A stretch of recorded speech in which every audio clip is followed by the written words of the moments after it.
Greetings Internet! Recently I've been finding myself interested in audio processing, and I've been wondering if it's a thing I should get into a bit more. Many guides to the process of video making will tell you that audio is one of the most important parts, especially for a video like this where it's just really about me talking. I have a reasonably good microphone up there, but I still feel sometimes when I listen to it, it sounds a bit echoey, which is probably to do with the room I'm in. So a couple of times in the past 6 months I've run some post-processing on the audio after I finished editing the video, and I've quite enjoyed that process of seeing what kind of differences it can make. The problem is, to do that I was basically just following guides of how to normalise audio levels and add graphics equalizers and things, and I was just following the steps without understanding the underlying principles of why you would make those steps. I think it's something I would like to learn more about, but first I want to hear more practical examples side by side of what kind of differences it makes. So that brings us to this video where I'm going to do various different things to the audio in post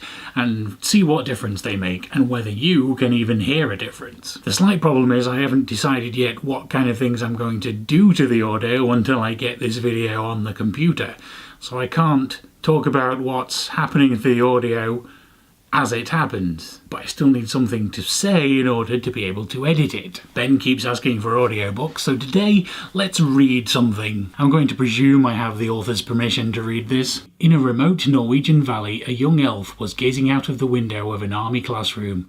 He was very bored. Outside the sun was shining and the wind was tossing the branches. Great day to go windsurfing. But in here Sergeant Lavelle was droning on about communications techniques. Boring. He jumped as a piece of chalk whizzed past his ear. "Wake up and stop daydreaming," shouted the sergeant. "You're not going to get very far in the army if you won't listen. You don't think Ace and Will Mosley became the youngest generals the army's ever seen by gazing out of windows, do you?" Bewildered, the young elf shook his head, but someone else piped up. "I heard they were always getting into trouble." "Well, yes," said the sergeant, "I grant you that, but they listened." "Were you here then, Sergeant, when they were recruits?" The sergeant smiled, remembering. He'd been here all right, back in the dark days before the Civil War. He could see them now in this very classroom messing about in the back row. "The year they came here? Yes, I was. My first year in this job." They were all listening now, the sergeant noticed, hoping he'd let slip some tale of past bad behaviour by senior officers. He could do better than that. They were lucky they got here at all, he told his class. Ace and Will had never even heard of the army. They knew about the police though, and the police knew about them. That's probably enough for now. If you want to read more of that, go to elftwins.com. But what about the differences in audio processing? Can you hear? Do you care? Tell me about that in the comments down below. Thank you very much for watching, and I will see you again tomorrow.